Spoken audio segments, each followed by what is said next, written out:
Okay. So people should be able to join us now, Dick. Okay. Do you think they'll be online as well now? We should be able to see who's participants. So we've got a positive response from the office here. They are online.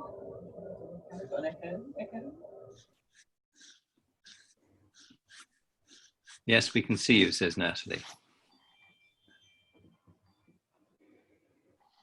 I can't get my YouTube to work at the moment. Should we, do you think, are we going to wait for Michael, or do you have an idea whether he's going to come? He is trying to link in his car, but he hasn't come back to me to say that he's got a problem with the link. No. So Okay. hopefully he'll be there any minute. So we might as well kick off, do you reckon? Mm-hmm. Okay, welcome everyone, and I hope you're all keeping well.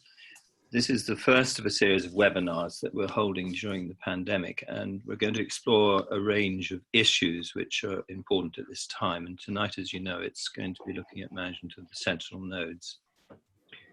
We've got an expert panel who are going to help us guide the discussions, and we have them up here. I was going to ask them to introduce themselves, but I don't think we need to. There's the external experts, Mike Dueck, who's Professor of Surgical Science at Oxford. We've got Lisa Whisker from the Nottingham Breast Unit, who I think is here, Lisa. Siobhan, you all know. Rosie Stanton, who will be talking first. Sanjay Raj, our clinical oncologist, we hope will join us during the course of the programme.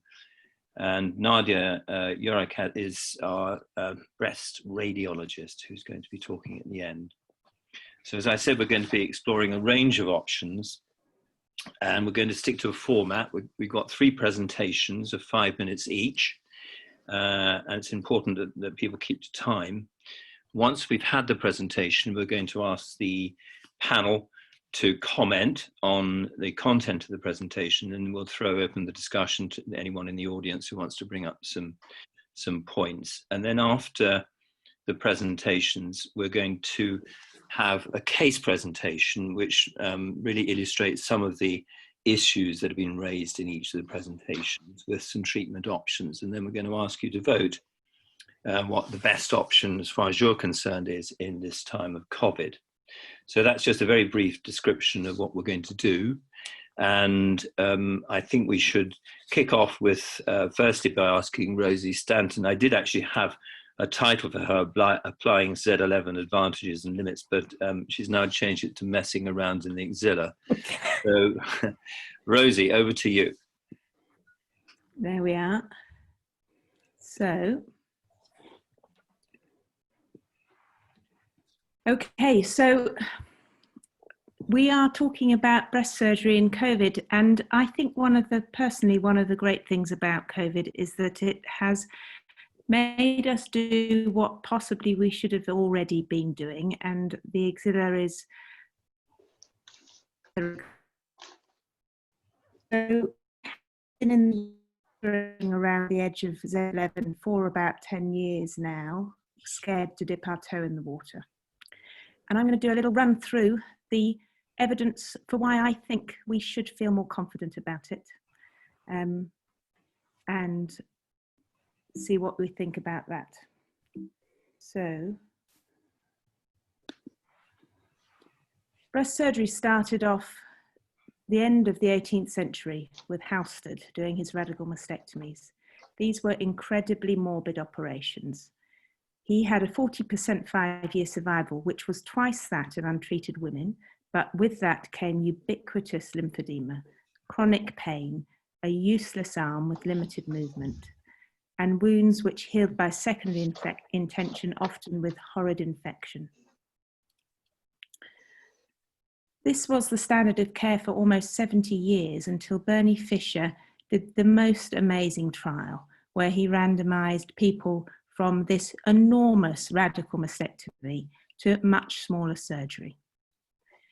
In the clinically node-negative women, which are the sort of women we would expect to apply Z11 to today, one group had the Halsted radical mastectomy, where we have removed the breast and cleared the axilla, and the pectoral muscles.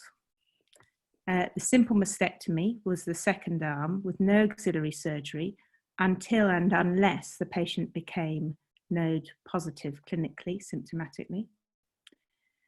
And the third arm was a simple mastectomy with radiotherapy to the axilla. So this trial completely changed the landscape of breast surgery. And astonishingly, really, there was no difference in survival, irrespective of what you did to the axilla. You could do lots or you could do little, it didn't matter. The node positive women all did the same thing, and the node negative women all did the same thing.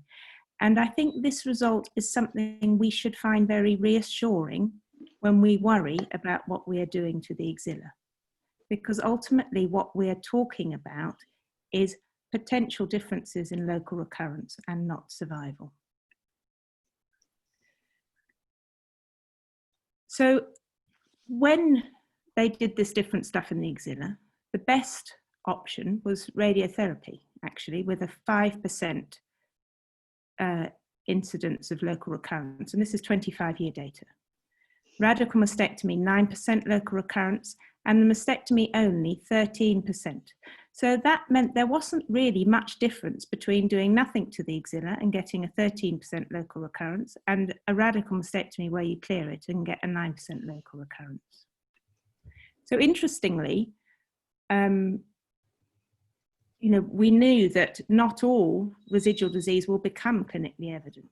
We knew that 40% of people in the group that were cleared, in fact, had positive nodes. So we would expect the other arms of that section to have positive nodes at the same level, but only about half of them ever develop recurrence. So some nodes will never declare themselves.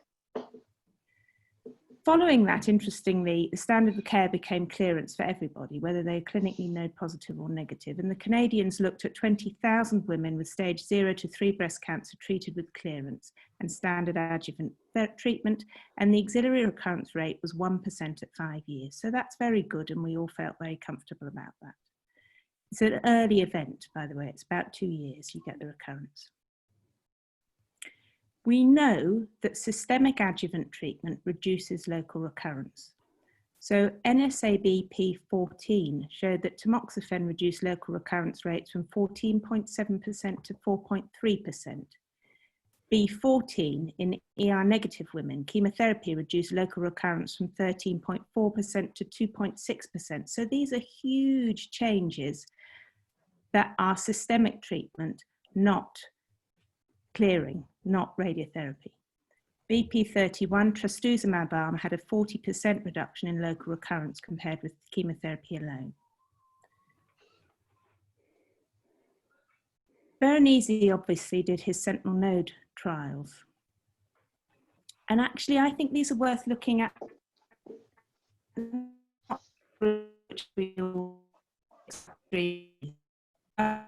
The side effects of sentinel nodes and clearance.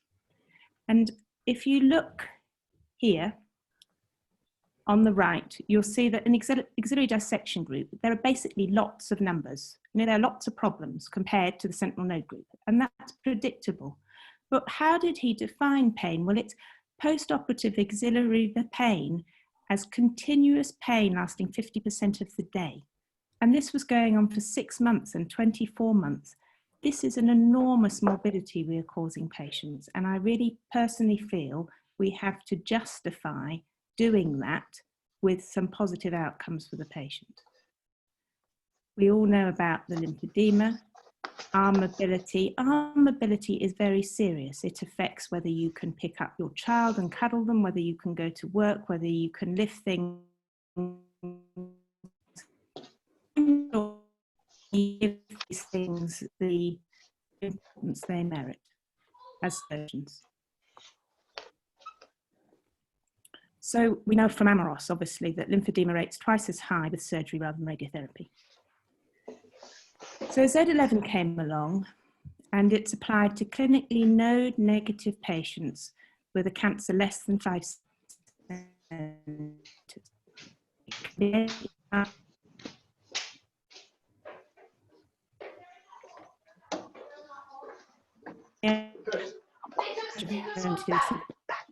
and anyone with 1 or 2 positive sentinel nodes don't need a clearance. They can just go on to their whole breast radiotherapy and whatever normal endocrine treatment they have.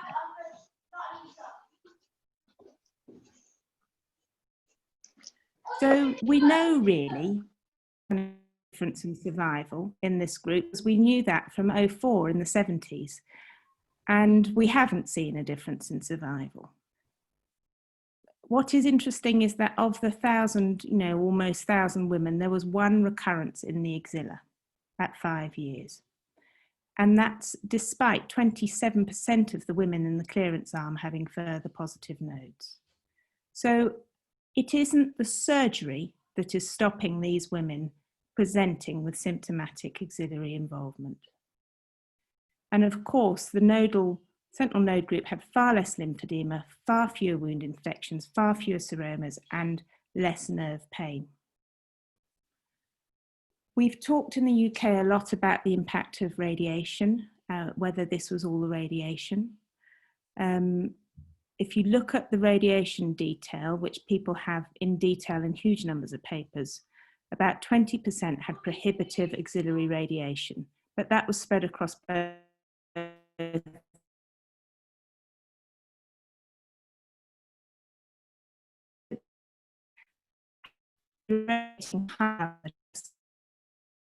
the axilla between the cleared group or the not cleared group.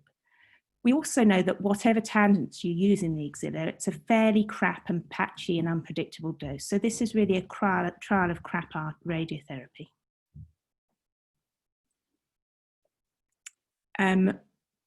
Because we don't get many recurrences, it was underpowered. We're doing less to people, so it was hard to recruit to, like POSNOC. So they aimed for 1,900 patients and got 900. 40% of the patients had micromets in both arms. And I think this is relevant, given that we now are all comfortable with not clearing micromets. And in our mind, it's the macromets that are concerning. So MSK incorporated Z11 into their practice, and they managed 2,100 patients according to that protocol. Of these patients, 380 had nodal mets, 93 did not meet criteria for not clearing and so were cleared. Of the remaining positive nodes that were left, 209 of 287 had macromets, so that's a big number. They had no further treatment other than planned adjuvant treatment, and 5-year event-free survival was 93%, no axillary recurrence. So my proposal is that, frankly, during COVID and normally, we know axillary surgery does not influence survival, but it has long-term morbidity. In the setting of Z11, local recurrence is imperceptible. I don't think there's any evidence for cherry-picking the bits of this trial that we like, as we have done at the ABS in the 2015 guidelines. I think we should embrace Z11 and prospectively audit our outcomes for 5 years. Thank you. Thank you, Rosie. That's a very interesting presentation. I'm sorry we had a bit of a break-up in the sound. I think we got the gist of it. Maybe it's just my computer, but this is one of the problems with these conferences. Now, I don't know if Mike Dueck has joined us yet. I can't see him. Yes, I can hear you. Oh, hello, Mike. Hi, how are you? Welcome. We have introduced you, and thanks very much for coming. The only reason, apart from welcoming you, we can see you now. We thought you were coming from your car, but you're not. You're obviously in your office or somewhere. I managed to break into my university office. I haven't been here since March. Well done. I hope I'll be able to get out. Mike, I know in the past, I remember listening to you at meetings at ABS and elsewhere, you were initially a little bit of an antichrist as far as Z11 was concerned. And I do remember you mentioning things like there was a preponderance of ER positive tumors, so we mustn't make early judgments because these tend to recur late. There were violations, if you like, in the numbers of patients going in. I think it was terminated early. and I think there were radiotherapy violations. I don't know, how do you feel about it now, you know, all this time since it started? Well, you're right. I was critical of it, but in the end, I asked myself the question of, you know, if I had a couple of £1 million available in a bank account, and I was going to rerun Z11, I would probably spend the money elsewhere. I.e., I think we need to accept that this is the result. There were many criticisms, but the criticism started against Z11 when the concept came to fruition. So the criticism started even before the results were available. So I was actually visiting New York back in 2003, Memorial Sloan Kettering, and I remember that out of 2,600 newly diagnosed breast cancer patients, only 2 were recruited in the whole calendar year into Z11. And that's when I realized the level of difficulties they were experiencing with recruitment and the level of criticisms. And that continued, and that's why Z11 was one of the main criticisms was it under-recruited. I think only about half the patients were recruited into it from what was planned. Sure. So I agree with what was said, what Rosie was saying. I think that the data is strong enough that I think we cannot just keep it to ourselves. It has to be, the choice we have is either to accept it or to present it to patients as an option. I don't think we have the option of just saying it wasn't good enough, we know better, we're going to just ignore it, and we're going to do our own thing in the UK, and all our patients are going to have auxiliary clearance. Okay, well, that's an interesting update on your views. And I don't know if there's anyone else in the panel that would like to make some comments at this stage. Lisa, have you, what do you do in Nottingham? Have you generally adopted Z11? Generally been quite accepting of radiotherapy to the axilla as an option for patients anyway. I'd say about half of our patients get radiotherapy.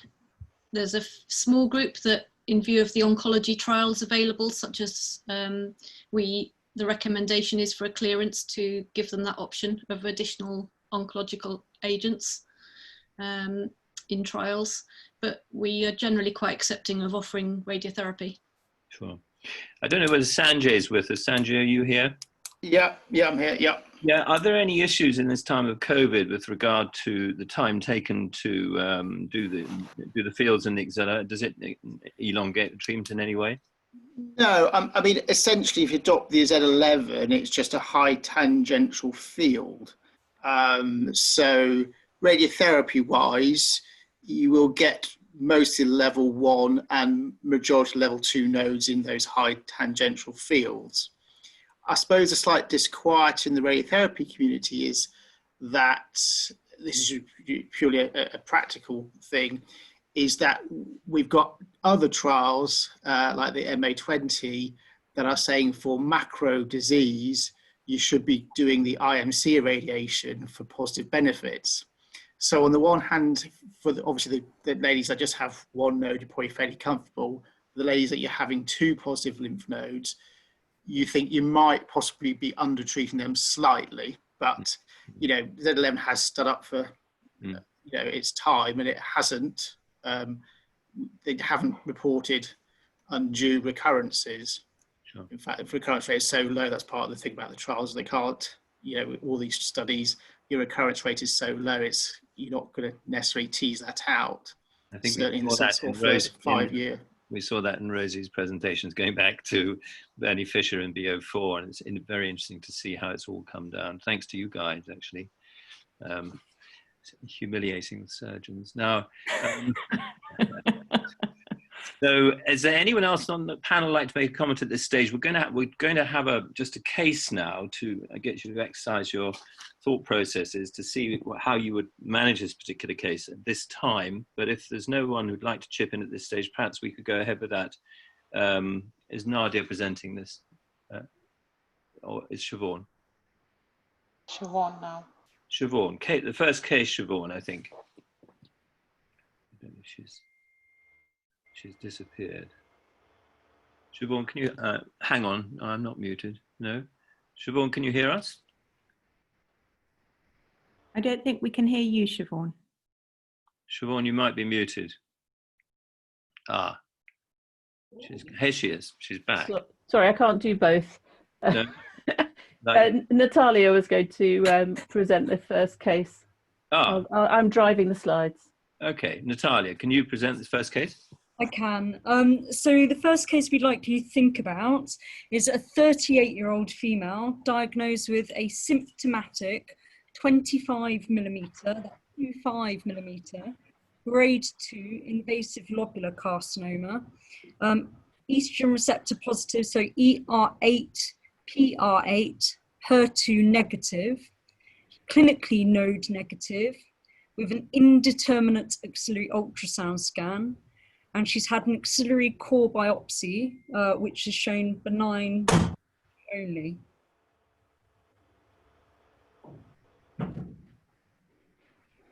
So we'd like you to think about COVID, type of surgery, and Z11, whether we'd offer sentinel node biopsy plus minus axillary clearance, whether anybody in this age group especially would omit the sentinel node biopsy,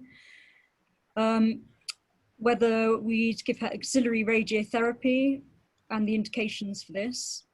Also opinions regarding neoadjuvant endocrine therapy and neoadjuvant chemotherapy. And then of course, if anybody else would do anything else.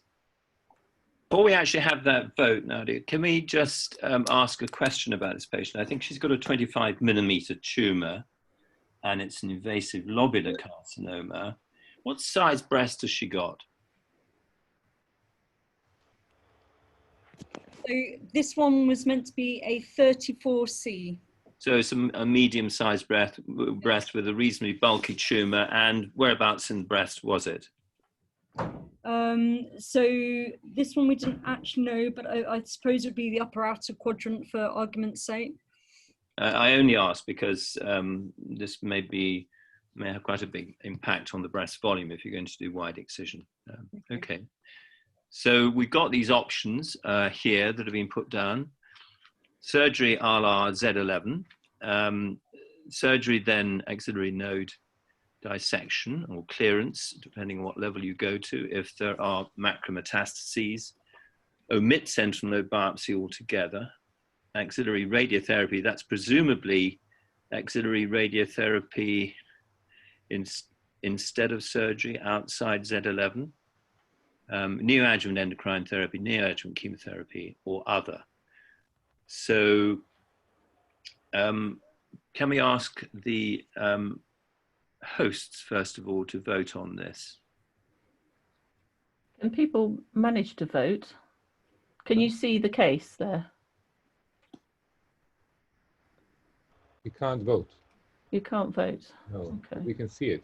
You can see it, but you can't vote. Can't vote.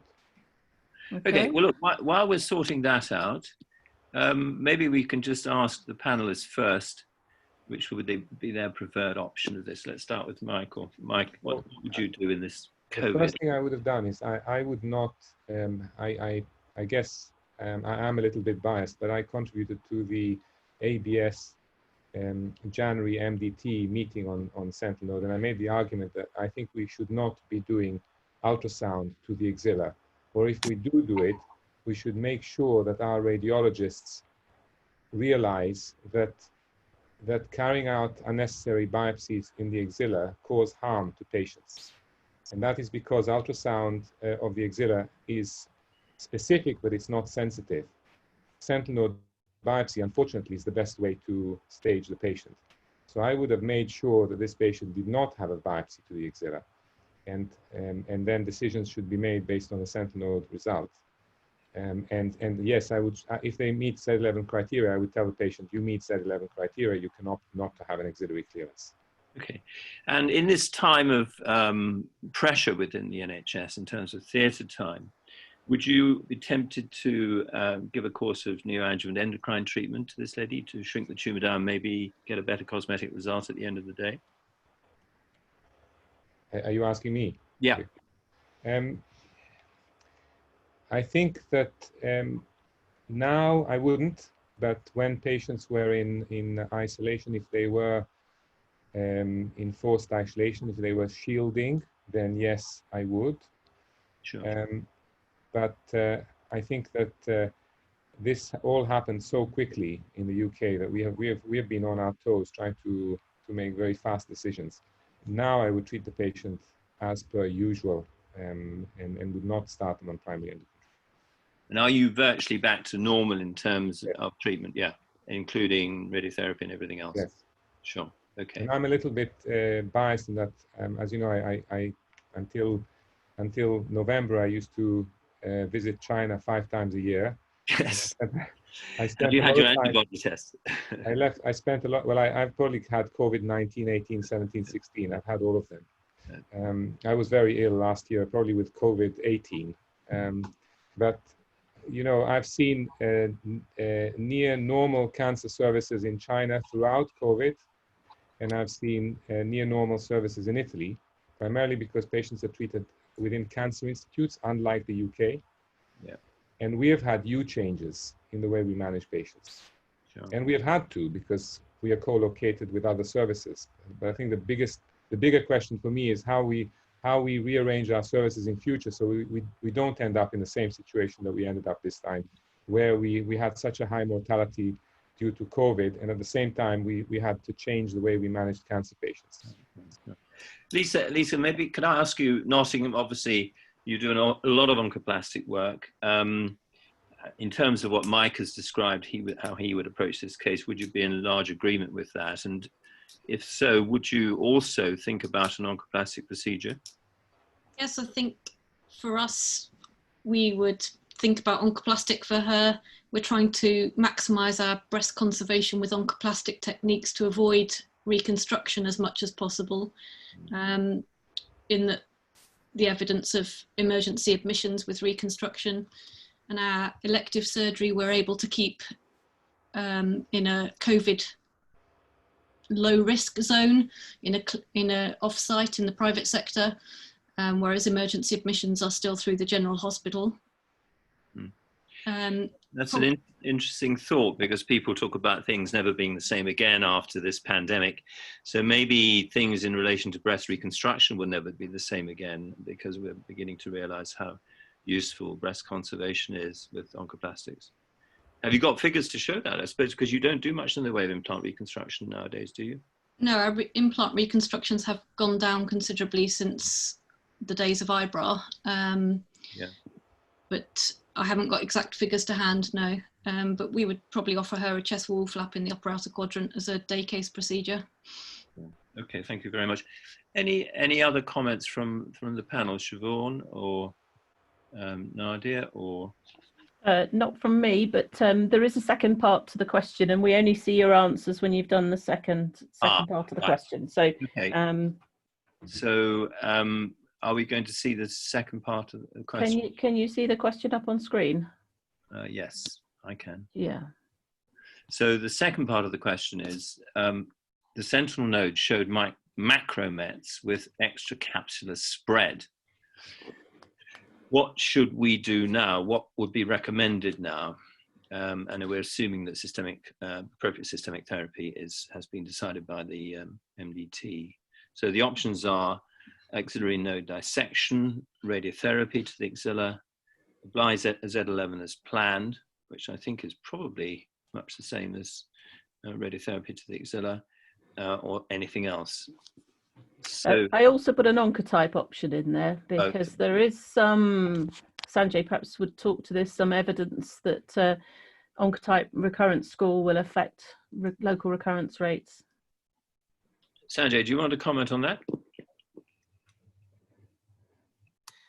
I mean, potentially with this case, the difficulty is she's young, 38, and you're worried about what may be upstream and sort of the biological features. It would seem to be a luminal A on surface, and it may not be as aggressive as people may think. So we may be over-treating her potentially with systemic options. So it may be an idea to think about genomic studies, albeit in the under 40 genomic studies only had low representation. Okay.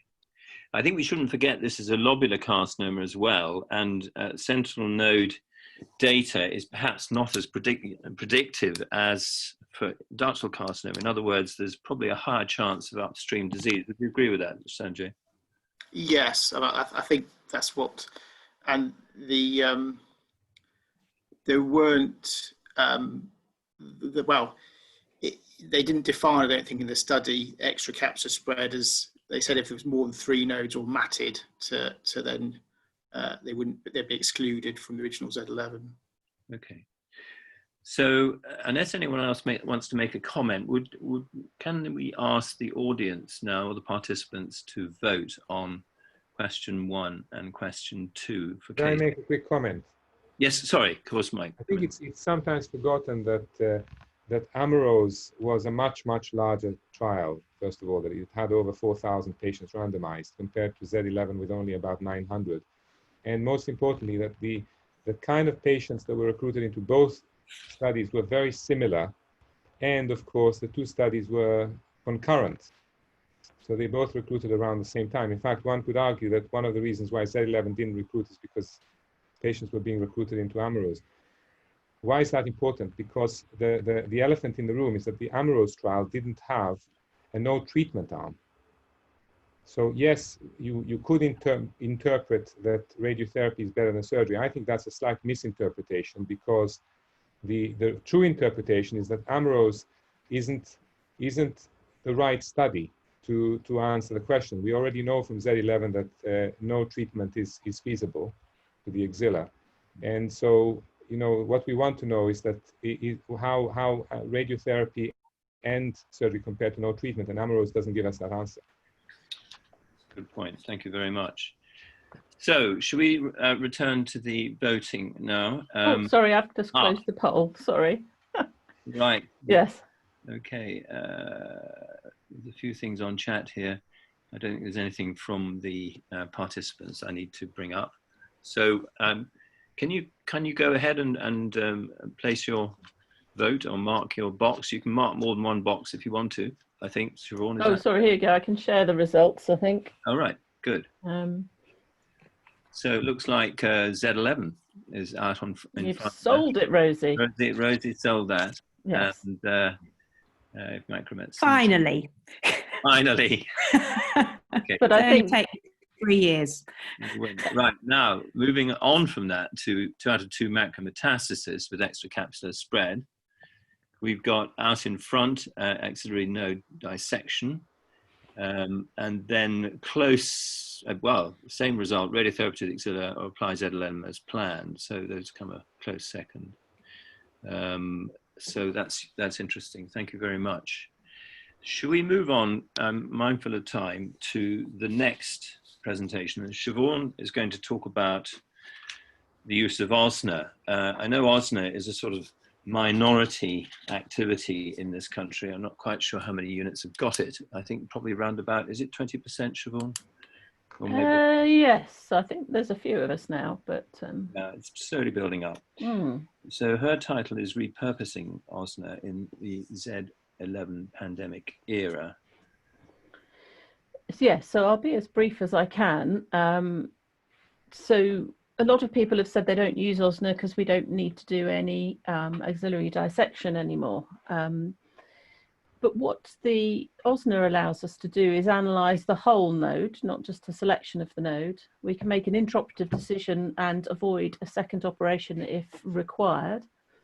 It also gives us a 2-week head start on what sort of adjuvant therapies we're going to be requiring for the patient. And in the COVID era, that will have an impact on whether they need to shield or not.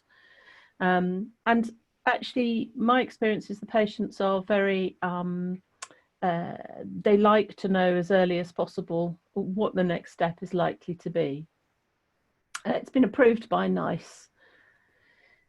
When the ABS came out with their statement, this is, if you're being ultra conservative and not listening to Rosie, then this is the sort of patients that you would put through for Z11, which leaves everybody else suitable for OSNA. So anyone having a mastectomy, if they're premenopausal, ER negative, HER2 positive, grade 3, etc., etc.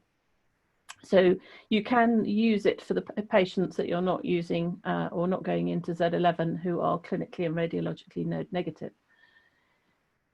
So some of the pandemic considerations we've had with Z11, with OSNA has been the availability of whole breast radiotherapy. We were initially concerned that we weren't going to be able to get radiotherapy in a timely fashion back in March and April. But in fact, with the adoption of Fast Forward, this hasn't proven to be a problem. But again, we assume that applying Z11 with Fast Forward will be appropriate, but we don't really know. And the question is whether we would be able to give the systemic therapy and the radiotherapy with the Z11 protocol during this pandemic time. For example, some patients may decide that they don't want to have chemotherapy because of the risk with COVID and the necessary shielding that's going on. When we initially started during the pandemic, there were more mastectomies, so we weren't able to apply Z11 to those. And one of the big elephants in the room, so I think Michael touched on a little bit earlier, was about our increased rates of neoadjuvant endocrine therapy. And obviously this is the same group of patients that we would be particularly thinking about applying Z11. We don't want to bring people back into theatre or back to hospitals when we can because of the risk of contracting COVID from healthcare professionals. And I think we're all well aware of reduced operative capacity. On the downside, specimen transport and homogenisation has been considered to be a risk of transmitting COVID. But now that patients are isolated and screened before their surgery, I don't think this is so much of a problem.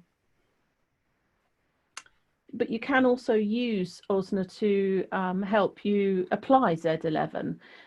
So you can say to yourself, right, okay, this isn't a heavy nodal burden, and therefore I'm not going to clear the axilla even though I have got a positive disease. And you could, if you look at this little thing that I got from the company Sysmex, you could have 3 low burden positive macro metastases, well that's 2 macro and 1 micro. In the Z11, because it's more than 2 nodes, you would get a clearance, but because the total tumour count is low, you wouldn't need to do a clearance in that particular case because the prediction for upstream disease is quite low.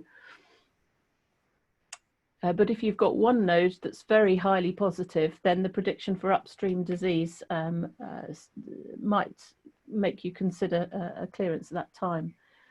And when we did our own internal audit looking at this, we found that all our cases where there were 4 or more nodes positive, we got very high total tumour load counts and single node counts. And there were 9 cases where we got low number of macrometastases and total tumour load, and we could have applied Z11 to those patients.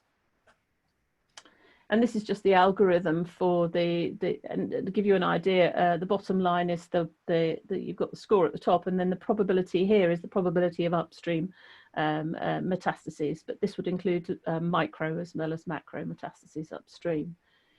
So that's just to give you an idea of how you could apply this to reduce the number of patients that come back for surgery. It increases the capacity and reduces surgical capacity and reduces COVID risk, and it's also much better for the patients. Early decision making for radiotherapy and chemotherapy, so you could start shielding earlier.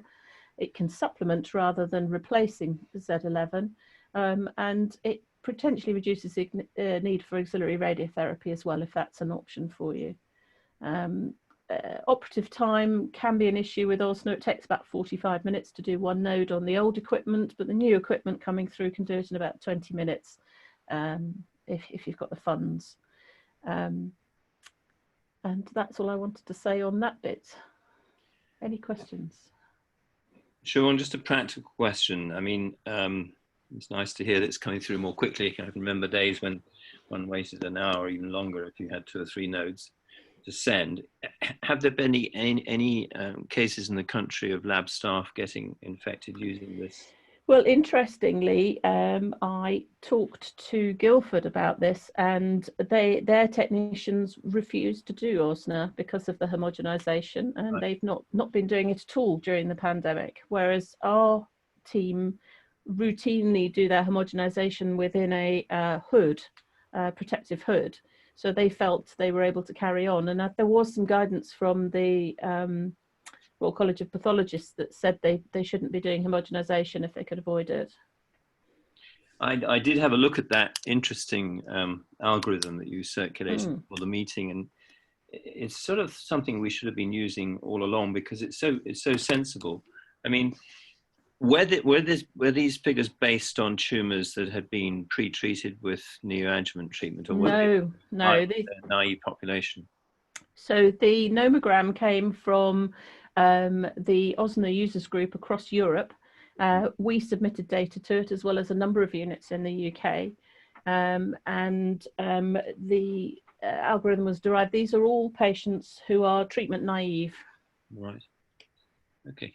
Do any of our panelists have views on OSNA, or use it or not use it? Lisa, do you use it in Nottingham at all? We don't have OSNA in Nottingham, no. No. And do you do intraoperative frozen section on nodes? No, we don't. So you wait and see. Okay. Well, with Z11, probably that gets over that problem. And what about Michael? Well, I don't use OSNA at the moment. I used to use imprint cytology for many years at the middle. Oh yeah, I remember. Yes. Have you given up on that now? Given up on it simply because by not doing it, you can then discuss the results and discuss whether patients can then decide whether they want to have an axillary clearance or proceed without. But I take Siobhan's point. I think that commits them to another operation. But of course, half of those patients who are having another operation are having it because they need a re-excision. Sure. So, but still, it's always been a balance between the two. Whether you want to know in advance and discuss things with patients, or whether you want to avoid a second operation. I think the other thing is that both imprint cytology and frozen section can be an incendiary discussion with the pathologist, because it does mean they have to hang around, and it does take time, doesn't it? But this is the great thing about OSNA, it is actually done by the technicians, and we certainly found it very, very smooth running, apart from the time. Dick, I've got a question from the audience here, which is about how we would counsel someone preoperatively. I think for the most part, we have been a bit slow to adopt our own principles, and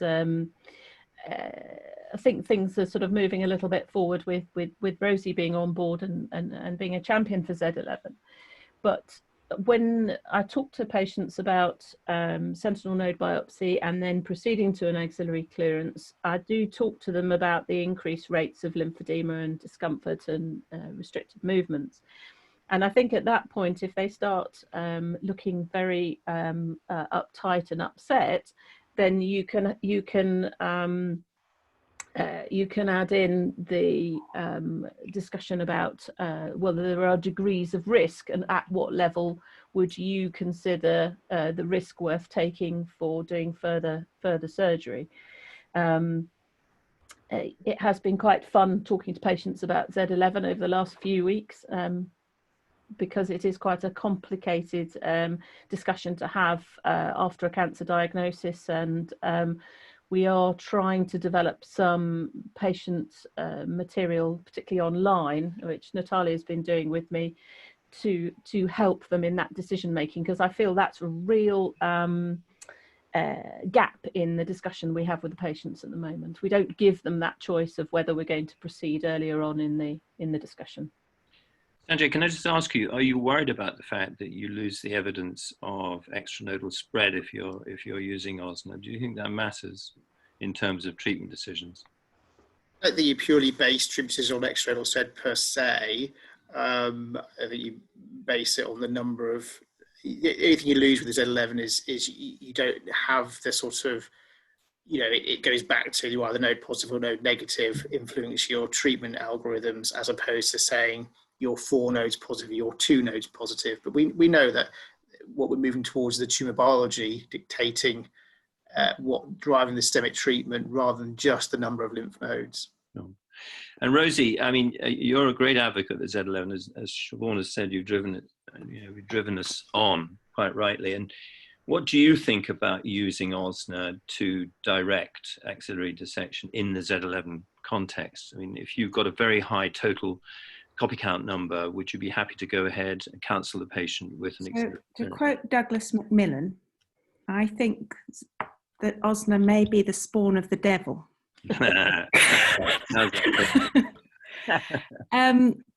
I just listened to this, and I think there are two really big psychological blocks that we need to get past. The first is, if you have macromets, there is a approximately 30% chance that you will have further upstream nodes, and you have to stop worrying about that. You have to accept that the combination of the high tangents, the endocrine treatment, the chemotherapy is going to get rid of those. I think that, Rosie, in the context of the pandemic, when we were concerned that we weren't going to be able to give radiotherapy at all, and when we were also concerned that people wouldn't have chemotherapy, and maybe they wouldn't, I mean, because the risk, you had to have a higher risk of relapse before we would offer chemotherapy for a while. And also that some patients would choose not to have chemotherapy to be shielded for an extra 5 months. For patients is just a step too far in some cases. And I think it's a really useful thing to have during the pandemic, because you've got that option if you don't have the full treatments further down the line. So, although omitting the full treatments, I think we sort of think about the axilla a bit more than we should. If you omit the full treatments, your risk of death also goes up, your risk of distance. Lost you, Rosie, I'm afraid. You've frozen. Yeah, I think she's made her point, actually. And perhaps we should now go to the voting, Siobhan, on this. Yes. So, Natalia, do you want to present the case for us? Okay, so we've got a 52-year-old lady who's post-menopausal. She also has a symptomatic 25mm grade 2, but this time invasive ductal carcinoma, ER6, PR0, HER2 negative. In addition to this, she has a BMI of 38. She's a type 2 non-insulin dependent diabetic. And she's had an axillary ultrasound scan, which is unremarkable. So again, we'd like you to think about COVID, whether or not you'd apply Z11, whether or not you'd think about sentinel node biopsy plus minus axillary node clearance, any applications of neoadjuvant endocrine therapy, especially in the COVID crisis, whether anybody in this age group especially would omit a sentinel node biopsy or any other options. We saw a brief image of sort of Nottingham type patient there with who. So we can say that she's a 40E/F ptotic breast. And where's the tumor in that breast, Natalia? Upper midline. Upper midline. Okay, a moderate size, I think 25mm. Okay. So. And just to put the second question in as well, because you've got to answer them both at the same time. And then also her sentinel biopsy has shown 2 out of 2 macros. So going back to our nomogram there, 5,200 on the first node copy number and 6,700 on the second copy number. Okay, just while we're thinking about that, I went back to Siobhan's presentation to look at this algorithm, and actually if you put the figures into this, this lady comes up with a 36% probability of non-sentinel node involvement based on the data that she presented. That's just an extra bit of information, if you agree with that, Siobhan. Yep. So here are the options that we've got up here. We'd like you to vote on, and perhaps well, maybe before we ask the panel, perhaps you could all vote on the first series of options: surgery, sentinel node applied Z11, ANC of macromets, neoadjuvant endocrine therapy, don't do sentinel node biopsy at all, or something else. So if you could all vote on that. And the second options are total tumor load 11,900. That's just under, I think in your algorithm, it's just under 12,000, Siobhan, which... Yeah, it's under the maximum, yes. Maximum, yep. So again, Z11, dissection, auxiliary radiotherapy in it, which we didn't have in the previous question, and then oncotype genomic directed treatment or other. So while you're doing that, perhaps we could come back to Michael. What would your view be on this? We're aware of the fact COVID is receding, so in a way these are almost historical questions, but they're still important for a second wave, so which the press seems to be willing at the moment. What would your view be on this case, Michael? I think she is ER positive. Obviously, we know that at present the patients who are at a higher risk of complications with COVID are the patients we're talking about now. You know, those patients who are overweight diabetics.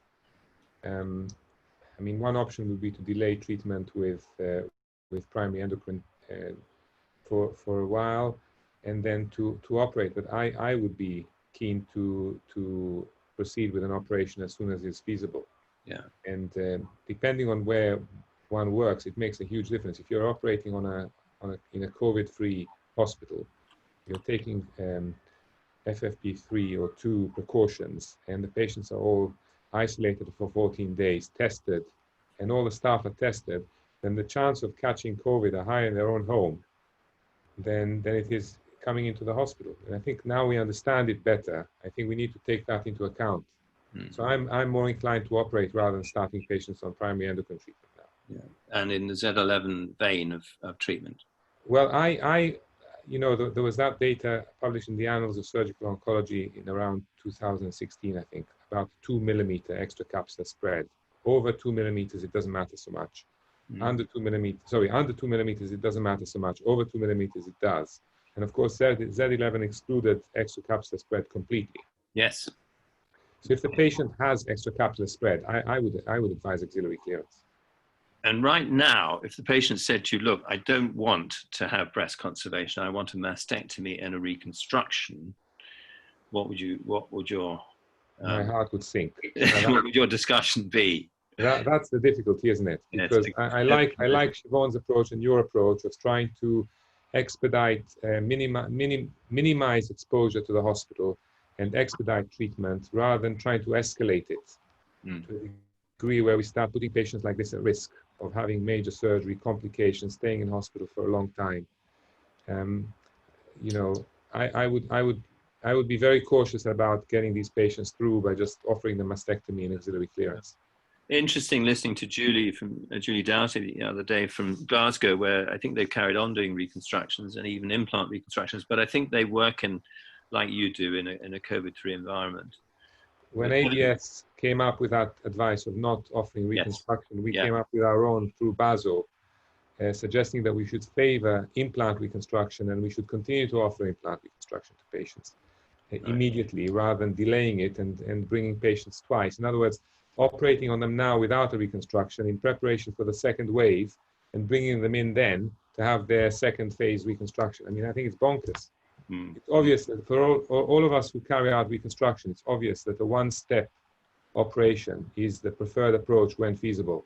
Sure. Lisa, coming back to Nottingham, now this lady probably isn't ideal for a perforated flap as she stands at the moment. So how might you tackle this one in the Nottingham Breast Unit? We are also lucky to have a clean or low-risk environment to operate on in off-site. So we would be encouraging her towards surgery. She's PR negative, so we would be less inclined to use neoadjuvant hormone therapies. And I think a mammoplasty, and we'd be talking to her about the simpler options, whether she's desperate to keep her nipple or not, whether we can do a wedge or a melon, depending on the exact position of the tumour. But equally having a discussion about the risks of keeping her nipple as well, if she wants to. Okay. It's interesting. We have been documenting impact of COVID. I think many of us have done that on treatment, implying that the impact has been negative, when in fact in some cases it has been positive.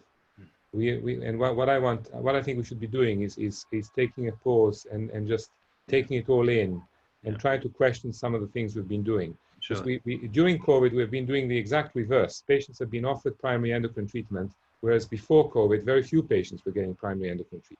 Sure. And the oncologists have been pushing patients towards surgery, accepting the fact that surgery is more important than systemic treatment for breast cancer, and is the most important treatment. Sure. And now after COVID, they want to go back to how it was before. And I think we need to take a pause and just recognize the implications rather than assume that it was all negative. That's what I was trying to get at as the new normal. You know, are we going to wheel back from this and return to what we did in the past? I suspect we won't entirely. It'll be somewhere in between, won't it? And that's mainly the purpose of having these sort of discussions, is to say that what the pandemic has done is has allowed us to push forward with adopting something that, for no good reason, that we were reluctant to adopt. So I think that it's, you know, it's really important that we don't go back to the old ways, that we do move on with a new normal, and that new normal needs to be better and evidence-based. Sanjay, would you balk at irradiating this lady's breast? No. As a prime definitive treatment or adjuvant treatment, or no, just the size of it? Primary treatment, yeah. Adjuvant treatment, sorry. Adjuvant treatment, yeah. I mean, we take on vaginal treatment. It's obviously larger, so she'll have a few more side effects, and possibly with the fast forward fractionation may get a little bit more acute reaction. But I know we're planning a webinar on current radiotherapy advice and treatments, but not wanting to creep into that. But what was the effect of the 26 gray as opposed to the 40 gray on? Did they look at it according to breast size? Well, the secondary endpoints were cosmesis and some fibrosis. We know that the fibrosis aspect was increased, but they seem to suggest that they're equivalent. I think in the radiotherapy world, what it's done is a few people were looking at when the fast forward trial published to probably adopt it. To be fair, probably centres that had, such as our centre, that had radiotherapy weights, because it's a quick fix for radiotherapy weights. But I think with the COVID pandemic, I think the RCR published guidance and it came in very quickly. And I think it was adopted very quickly. And again, if you look at the old START trials, that they took quite a few years to permeate from the 1525 to the 1450, where virtually overnight, most centres for breast tangents and high tangents have adopted 26 and 5. And I don't think we can go back very quickly. Okay. Am I allowed to just add a cynical comment? Because I welcome the fact that we have adopted fast forward before the publication was even in full print. But I think we should apply the same rapidity of adoption to intraoperative radiotherapy, which we've been struggling to even recognize its existence since March 2000, when the first patient was randomized. But with respect to the fast forwards, I kind of slightly worry about the conclusion that it is equivalent to external beam, when one of the two arms, the 27 gray, and actually the other one as well, that both arms showed that the 5 fractions has an increase in cosmetic complications and etc. Normal effects were higher in both arms, but they reached statistical significance in one of them, but not in the other.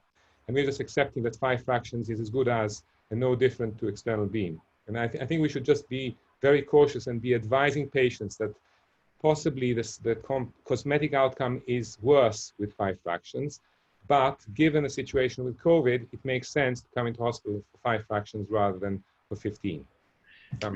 Reading the pre-release, Michael, it did seem there's quite a big difference between 26 and 27 in terms of physical outcomes, but what you're saying is that maybe it's not as big as was portrayed in the script. It's been I mean, you know that I'm a cynic at the best of times, but there has been a strategy here of publishing these radiotherapy trials in this way, where you kind of randomize to a control arm and 2 test arms. and one of the test arms shows you something and the other one doesn't, and you conclude that it's fine to give 25, 26 instead of 27. But actually, if you scrutinize the data, you see that there is a trend towards an increase in normal tissue effects also on the 26 grade, not only in the 27. Okay. Dick, I think the discussion about the radiotherapy options is a whole another conversation in itself. So you perhaps might want to move on. Inviting Mike back to talk about his experience. Yes, definitely. Yes. So let's move on, because we've got one more topic and we're two-thirds of the way through. So let's have a look at the voting on here. So we've got 79% sentinel node biopsy by Z11. That's winning hand over fist tonight. And you can see the other results. And then the second question, we've got a draw really between, well, Z11 is just ahead at 57%, and the other two, ANC and radiotherapy, come second equal. Very good. Okay. Any comments that we picked up from the audience there at all, Siobhan? No questions at the moment. Can I pick up on one thing? Yeah. I think as surgeons, we tend to be quite pragmatic. And the question is, in patients who have had radiotherapy instead of surgery now, in the rare patient who develops recurrence in the axilla, and the fact it is, when we have seen it, we know that it's quite often inoperable. What is the plan? How do we treat these patients when they've had radiotherapy to the axilla? That's what I worry about. It makes sense to operate on them now and to leave the radiotherapy for those poor souls who get recurrence in the axilla, rather than use the radiotherapy now and be in checkmate situation several years later. Well, there's that other issue of loss of skills of axillary dissection or clearance when it's needed in various different situations. And I think we're going to have to look at that and maybe do it in specialist centers in the future. So let's move on to Nadia, who is going to, Nadia is one of our breast screening radiologists. Thanks for coming, Nadia, and presenting. All right. And you're going to talk about the use of MagSeed for MagSeed and MagTrace. MagTrace for node localization. Yeah, as most of you know, we have been using MagSeed in localizing breast tumors since May last year. And more recently, we started inserting MagSeed in biopsy-proven pathological nodes. And we have inserted the MagSeed in 5 patients. They have similar technically it is similar to placement in the breast, the MagSeed, and it's similar to insertion of a marker clip in the breast. And the patient didn't notice any difference in placement of MagSeed in the node compared to the breast. Compared to the breast. We noticed that we should insert it in the hilum, and that is, we found that it's the ideal location within the node, and especially if the patient's gonna undergo treatment, as with the shrinkage of the node, it moves, and then it's harder to find, and it won't be in the same position. Well, it will be in the axilla free floating.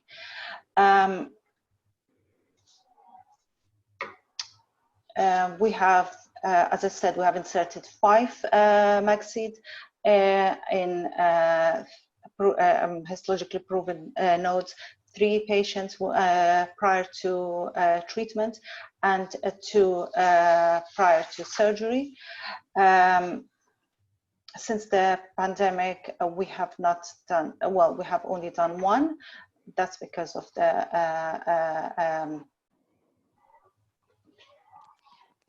the change in treatment. And we didn't have many undergoing primary treatment. Regarding MagTrace,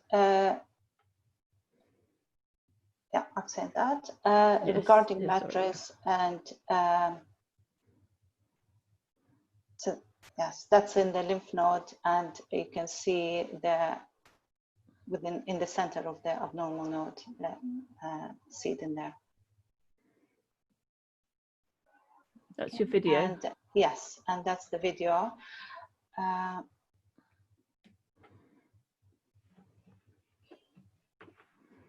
You could talk so over trying, it. Yeah, I'm trying to find the node, and you'll see this abnormal node in a minute.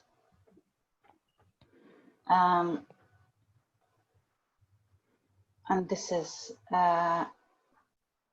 that's the marker clip, and then the next image will be the max seed.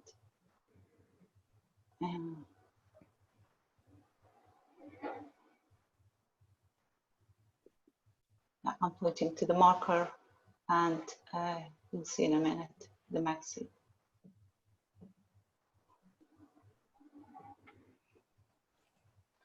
Yeah.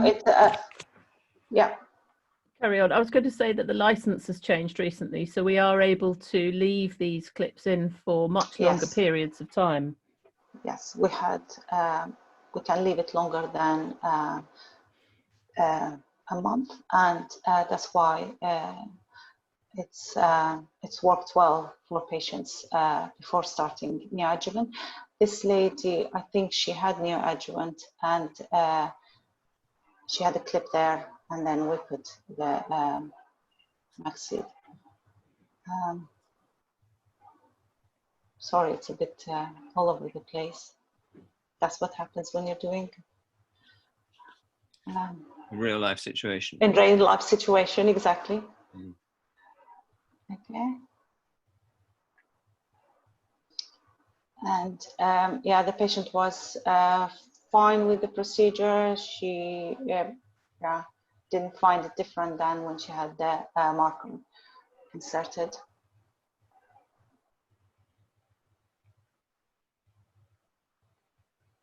Okay.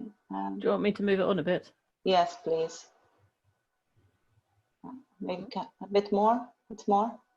Yeah. So you can see the needle tip there, and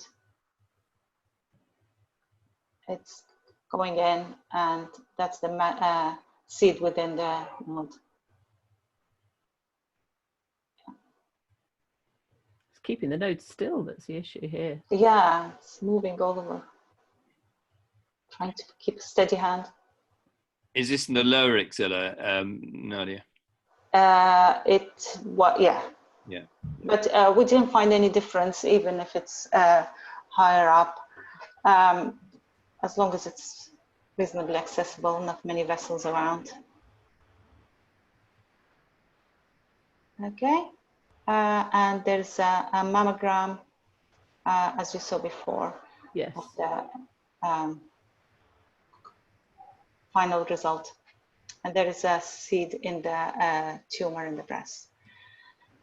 Okay, regarding MAG trace, since COVID, we have been using MAG trace a lot, and we've been mainly radiologists been injecting, and the advantages is we can do it 2 weeks prior to surgery, then the patient undergoing quarantine, and we don't need to bring them before prior to surgery for sentinel node injection.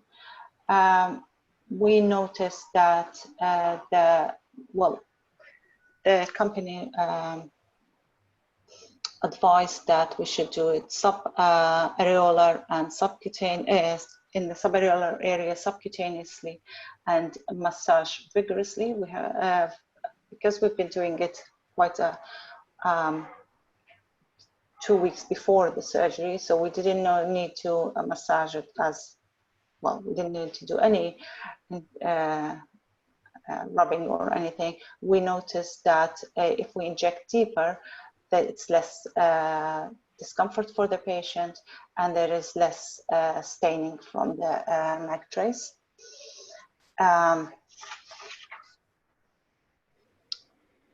And we noticed that the earlier injection gives stronger results with more brown and magnetic nodes. It's a feedback from the surgeons. So yeah, all in all, it works well. And that's it. Any questions? Thanks, Nadia. Just a couple of technical questions, and we'll bring in the Yeah. panel shortly. So what's the optimum time for giving MagTrace? Because there has been kind of a move to giving it in the anaesthetic room, but the license is up to 7 days, but and now they're working on changing that, because there's been studies, so up to a month. And I think it's been there's the Swedish study, and they proved that well, they're working that the longer it stays, the signal is going to be better to higher lymph nodes it goes. And the other thing is people like Bowie from the Mayo and others that have used titanium clips for marking positive nodes have found quite a problem with displacement over time, you know, during the yeah. Is this a problem you've seen? I know you've only got for the MagSeed. Yes. Yes, we had a lady that I think Rosie was operating, and the node was the MagSeed was no way near the node. So yeah, I think it's after treatment it moved. If we put it, especially if we put it in the cortex. And if you want to find other sentinel nodes apart from the marked positive node, can you use MagTrace as well, or is it eclipsed by the MagSeed signal? I think we can, but because of the signal, and I think the more experience we have and the more experience with picking in the signals, I think we will be able to do that in the future. I think we've used MagSeeds up to now just because it's been easy when we've been learning, but I think now that we're becoming more experienced with MagTrace, I think we'll be able to use both together, MagTrace and MagSeed in the axilla. That's interesting. Yeah. I think just to add in that the main benefits we've seen of using MagTrace is not the patients not having to travel either to a second hospital, basically, because we're operating on a cold site, and the nuclear medicine needs to be injected on one of 2 hot sites, both of which are remote to the cold site by 20+ miles. And it's a huge benefit for the patients as well as to us for the scheduling, for them to have the injection weeks beforehand. So everything's ready to go on the day, and there's no panic about making sure they don't get stuck in the traffic on the way to the or having to turn up into nuclear medicine and get fully robed up and then come down to the centre where we're trying to keep everybody COVID free. Michael, as the sort of architect of all this and the innovator, what's your view of the place of these 2 different approaches, if you like, in clinical practice in the future? Do you like to make a summary of some sort? I was contacted by all sorts of people over the years asking me for advice, and one of them was in a distant island of Scotland. You can probably work out where it was. And they felt the number of cancers was so small that the surgeons from Aberdeen are going to criticize them for carrying out operations without carrying out sentinel node biopsy using blue dye alone, and should they be using the Sienna Plus as it was then. And my answer was, offer to take your patients to Aberdeen and operate on the patients there, and carry out the combined technique, which has much stronger and much more robust data backing it up. The reason I take that view is because I tried to set up a level 1 evidence randomized controlled trial called MagStar, and I published the protocol in 2018, I think, in a leading article in the British Journal of Surgery. And Endomagnetics and Sysmax pulled the plug by refusing to loan devices to run a 1,000-patient trial, which was going to be funded. It was funded by the Moulton Foundation. So I had funding. I was planning to carry out a trial with recruiting 1,000 patients with 10 probes, and they decided they couldn't afford to loan me the probes because they wanted to sell them. And so my primary concern really is that we need to find a mechanism for making sure that these companies and other companies are incentivized to pay for the research that's necessary to give us the level 1 evidence that we need. So neither MagSeed nor MagTrace have got level 1 evidence. And I can also tell you confidentially that I was involved with developing the Sienna Plus. And when Endomagnetics were seeking to develop a more concentrated version, they picked up the phone and asked me what I thought. This was the level of biology that was taking place. And you know, that's not really scientific. I think we should be seeing studies comparing the two head to head, and trying to produce products not based on what you can certify, but based on the biology of the products. So I'm afraid I take a very cynical view. And when it comes to clips, well, I think the largest study of a clip was the one you mentioned. Well, there was the Dutch one and the American study of about 100 patients, and the Iliena trial in Spain with about 56 patients. It's quite embarrassing for us to start using clips based on clipping nodes in the axilla based on these very, very small studies. And there is far stronger data showing us that sentinel node biopsy is as effective after neoadjuvant chemotherapy as it is before. So my view is stop the radiologists carrying out unnecessary ultrasound before chemotherapy and clipping anything which exhausts patients. I mean, you know, a lot of centers are getting torturing the radiologist to get a piece of node out so that they can justify primary chemotherapy, when what the patient actually needs is to have surgery and then, based on the sentinel node biopsy, appropriate treatment. So the best way to avoid axillary clearance is to offer more patients who need surgery now, because then you can base your decisions based on Z11. We're forgetting that Z11 did not include patients with primary chemotherapy. So after primary chemotherapy, technically, nobody can have avoidance of axilla.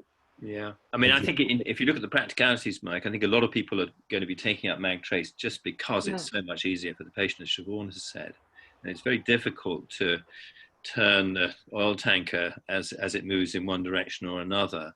But I take your point about level 1 evidence. Sometimes I suppose that's... Yeah, one more point, which is why I feel that way. And I presented the data in 2015 at that ABS conference on the axilla, and my views haven't changed 5 years later, and the data hasn't changed. Are you using dual technique still? Yes. Yeah. None of the studies that looked at the Almanac or any of the other 7 randomized controlled trials comparing sentinel node biopsy to axillary clearance required axillary ultrasound, nor did Z11. So none of these patients were required to have an axillary ultrasound. When you have an axillary ultrasound and you biopsy a little bit of cortical thickening, you end up with a positive node, and you end up having to recommend the one thing that you're trying to avoid, an axillary clearance. It doesn't make any sense to me. And then when you've got a positive node, then you have to decide how to clip it. Well, you don't need to clip it. You shouldn't have biopsied in the first place. So the best approach, in my view, is when the radiologist, and I've come across a professor of radiology from the US who told me, the way I do it is I go and I ask the surgeon, would you like me to scan this patient's axilla, and would you like me to take a biopsy of the node?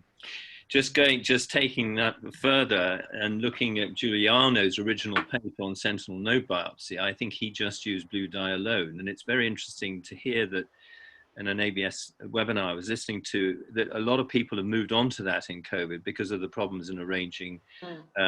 Is that right, Siobhan? So maybe that one of the new normal things might be that maybe we will begin to examine whether we need dual technique anymore or not, although the level of evidence is there and we can't ignore it. So, so Michael, in Oxford, are you not scanning nodes prior to surgery? Because I do like this idea very much. We are scanning them, but I even went to the lengths of talking to the radiologists at the symposium mammographic. I mean, it still made no difference. It's like an automaton that you can't stop. And the radiologists feel that cortical thickening needs to be biopsied. I mean, cortical thickening is not an abnormality.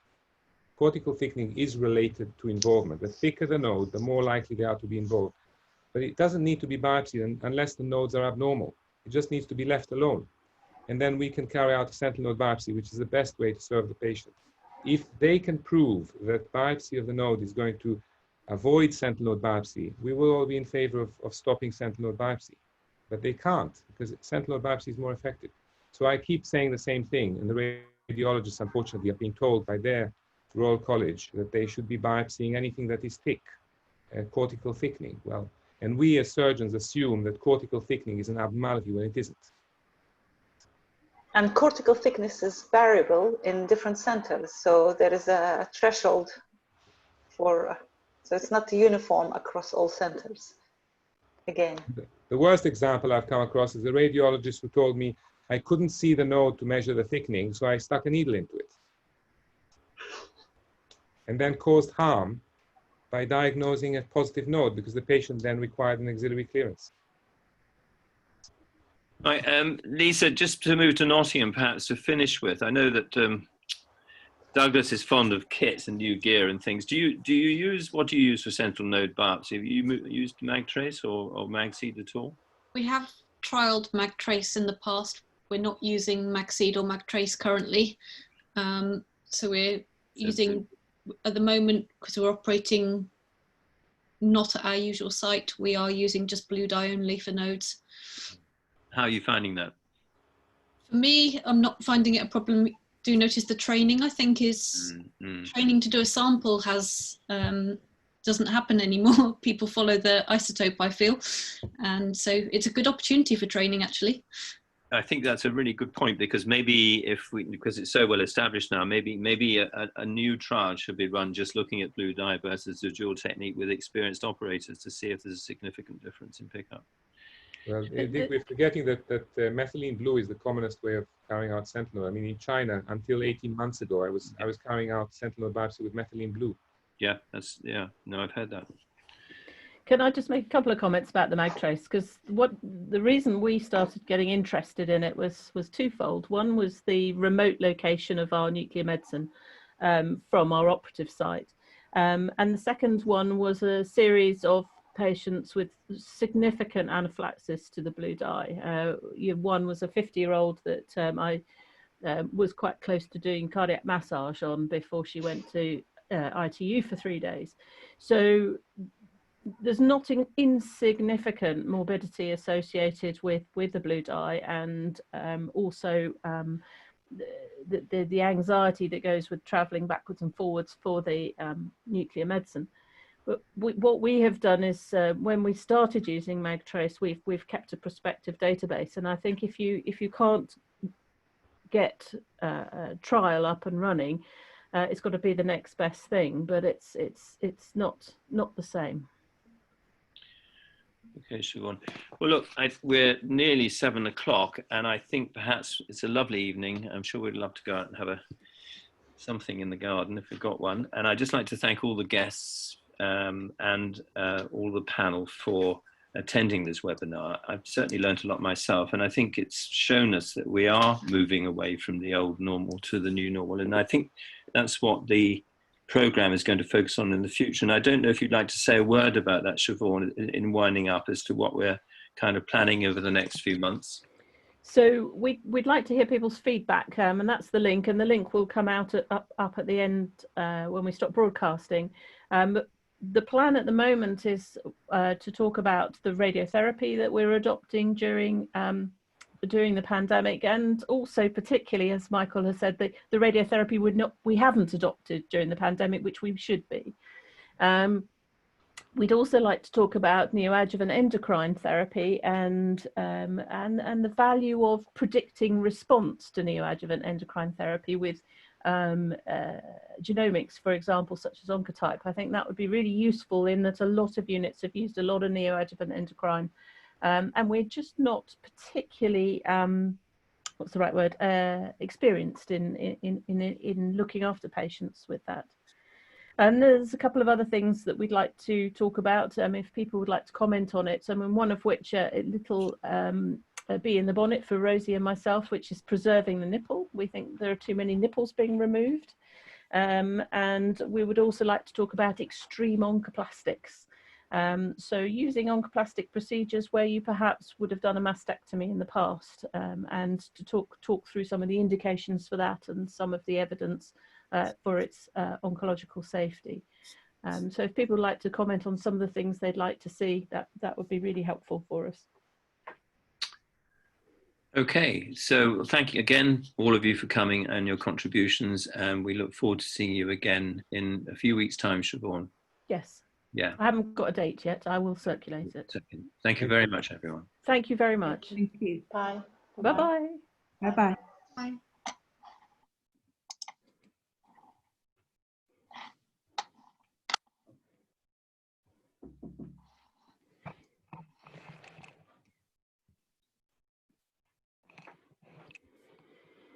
Was very good. Thank you very much. Oh, thank you, everyone. Yes, sorry, my hair's sort of gone the way.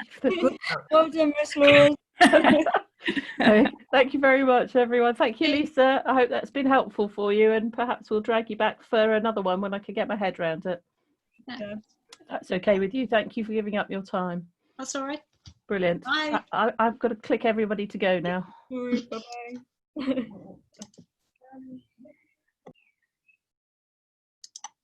Bye-bye. Good night.